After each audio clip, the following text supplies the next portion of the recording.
Bilirsiniz ki, fitnəkar insanlar özlərinə hizb yığarlar, ordu yığarlar, tərəfdar yığarlar. Çünki tək danışanmır axı. Gərək ətrafında ona həmsəda olan bir qrup insanlar ola. Ki, o öz haqlığını aşılaya insanlara ki, mənim mövqeyyətim şəxsi deyil, həqiqidir və mənim ətrafımda da 10 dənə mənim ağlımda olan insan da var. Bu fitnədir.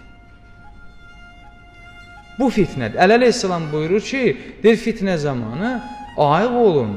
O dəvə kimi olmayın ki, bir adam istəyir səni özünə maşa eləyə. Ya şəxsi məsələsində, ya siyasi məsələsində, ya fikri məsələsində. Yəni, beynini nədir? Manipulyasiya eləyə. Və buna icazə vermə. Belə olsan, sən fitnənin içində qərar tutursan, özünün xəbərin olmadan fitnənin içində qərar tutursan və cəmiyyətdən, həm özündə yandırıb küçülü eləyərsən, cəmiyyətdə yandırıb küçülü eləyərsən, buna ehtiyatlı ol.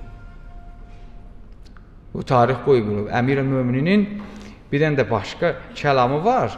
Vaxtımız məhdud olduğuna görə onu mən detallarından açıqlamıram. O da əcib qərib bir kəlamdır.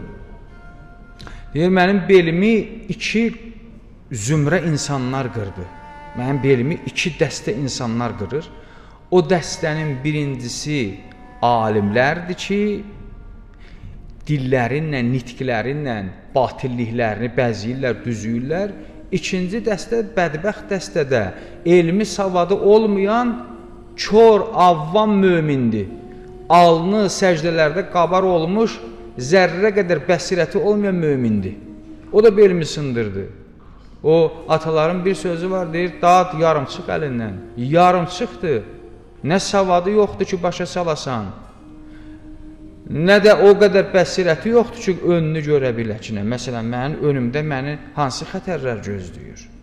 Zeydiyələr niyə yaranıb tarixdə bilirsinizmi? Bax, belə bu cür kör müsəlmanlar Zeydiyə qrupunu yaratdılar. Kör müsəlmanlar. Zeydiyə qruppası kimlər idi? Zeydiyə qruppası o kəslər idi ki, dedilər ki, Zeyd imam olmalıdır. Zeyd şücaətlidir. İmam Hüseynin qanının qisası üçün qalıqdı, qiyam elədi. İmam Səccad otdu, sustu, heç nə danışmadı. Qorxdu İmam Səccad. Ay bədbəxt. İmam qorxaq olar. İmam qorxaq olsa ümumiyyətlə imamətlik məqamı ondan səlb olar. Siz bu qədərmi düşüncəsizsiniz ki, deyirsiniz ki, imam qorxdu. İmam Səccad qorxdu. Getdilər, İmam Səccadı buraxdılar, getdilər Zeydin arxasından, dedilər, Zeyd imamdır.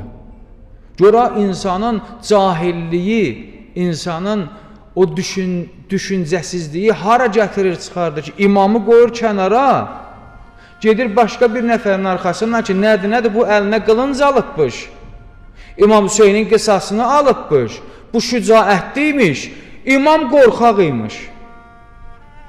Bu təfəkkürə bax, nə batil təfəkkürdür. Bu təfəkkür tarixdə var idi. Biz bəzən elə bilirik ki, biz bu ömür payımızda ələkdən keçmirik. Niyə ələkdən keçirik? Gərək bu şeylərə diqqət yetirəsən, gərək tarixə baxasan, gərək tarixə baxaq, biraz ondan ibrət götürək. Ki, sabah biz Allah eləməmiş o dəstələrin içinə düşməyək, o dəstələrdən olmayaq.